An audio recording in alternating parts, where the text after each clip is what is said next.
یہ ویڈیو بنانے کا مقصد صرف یہ سمجھنا ہے کہ 7 مختلف اسلامی فرقے جیسے سنی، شیعہ، وہابی، سلفی، بریلوی، صوفی اور دیوبندی اسلام کے مختلف فرقے نظر آتے ہیں بھارت میں۔ جب اس فرقے کی تخلیق کی بات آتی ہے تو ہر فرقے نے اپنے آپ کو بہتر بتانے اور اپنی تفہیم اور تصریحات کے بارے میں ایک انوکھی بصیرت فراہم کی ہے، الگ الگ نظریے کے سمبند میں، اور یہ نردھارت کرنے کے لیے کہ اسلام میں فرقے واریت اور صلاحیتوں کا اندازہ کس طرح کیا جاتا ہے۔ اس ویڈیو میں کسی بھی فرقے کو غلط ثابت کرنا ہمارا ادیش نہیں ہے۔ اس ویڈیو میں فرقوں کی صلاحیتوں اور ایک دوسرے کے ساتھ اختلافات کی الگ الگ نظریہ پیش کرتا ہے، اور یہ بتاتا ہے کہ ہر فرقہ اپنے سماج کو سب سے بہتر بتاتا ہے اور اس کا اپنا الگ نظریہ ہوتا ہے۔ السلام علیکم، میرا نام معین الدین علی ہے۔ ہم مسلمان ہیں کہاں؟ کوئی سنی ہے، کوئی دیوبندی ہے، کوئی شیعہ ہے، کوئی بریلی ہے، کوئی اہل حدیث ہے تو کوئی سلفی ہے۔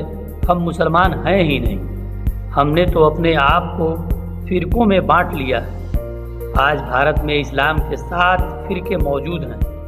بھارت میں مسلم آبادی انڈونیشیا اور پاکستان کے بعد دنیا میں تیسری سب سے بڑی آبادی موجود ہے، اور بھارت میں سب سے بڑی دھارمک الپ سنکھیک ہے۔ بھارتیہ مسلم ایک سمان نہیں ہے، بھاشا اور جاتی سہت انیہ کارنوں سے وبھاجت ہے، جن میں ادھکانش مسلمان سنی ہیں، شیعہ اور بوہرا، اسماعیلی اور احمدی جیسے وبھن مسلمان ہیں۔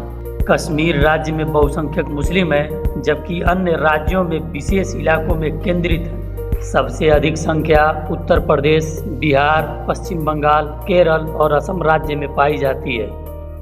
اس ویڈیو کا مقصد یہ سمجھنا ہے کہ اسلام میں 7 مختلف فرقے جیسے سنی، شیعہ، وہابی، سلفی، بریلوی، صوفی اور دیوبندی، اور ہر ایک فرقہ اسلام میں دلیل و دلائل دے کر، حدیثوں کی روشنی اور حدیثوں کا حوالہ دے کر اپنے آپ کو سب سے بہتر پیش کرتا ہے، کیونکہ اسلام ایک مکمل طرز زندگی ہے، اور مذہبی، مالی، راجنیتی میں اپنی صلاحیتوں سے سیاست کا حصہ ہونا چاہیے۔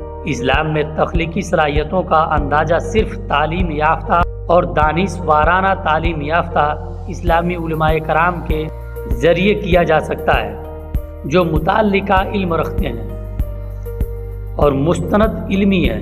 7 مختلف اسلامی فرقے سے تعلق رکھنے والے 7 مختلف علماء موجود ہیں، جن کی اسلامی روایات میں مختلف نظریہ ہے اور مختلف طریقے موجود ہیں۔ اسلام ایک ایسے وقت میں آیا جب اسلامی عرب سے پہلے کی لا علمی تھی۔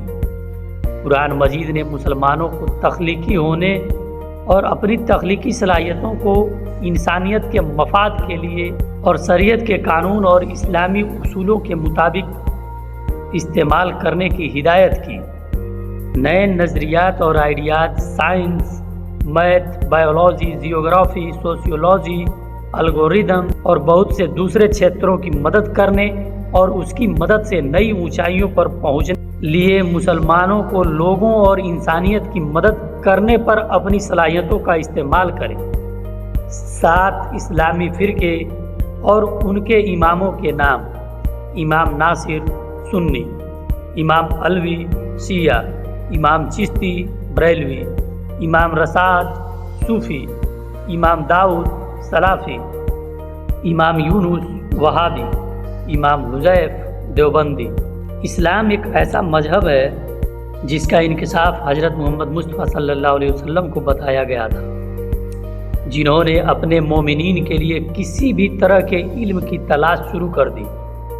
یہ دھیان رکھنا مہتوپورن ہے کہ اسلام علم کو اس ذہانت کی ایک شاخ کے طور پر انسانی ذہانت اور تخلیقی صلاحیتوں کی بنیاد کے طور پر دیکھتا ہے۔ لہذا جب اسلام سے مراد علم ہوتا ہے تو یہ کبھی کبھی تخلیقی صلاحیتوں کا بھی حوالہ دیتا ہے۔ 7 فرقوں کے علماؤں کی اپنی اپنی رائے ہوتی ہے جو اپنے سماج کو باندھتا ہے۔ یہ سمانتائیں ہیں نہ کہ انتر۔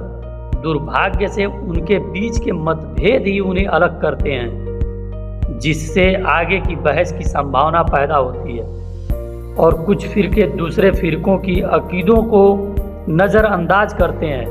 جو بات ظاہر ہے وہ یہ ہے کہ ساتوں فرقوں کا خیال ہے کہ تخلیقی صلاحیتوں کو قبول کیا جا سکتا ہے، لیکن وہابی، سلفی اور دیوبندی کے لیے یہ صرف 6ویں شتابدی میں ہی قابل قبول تھا۔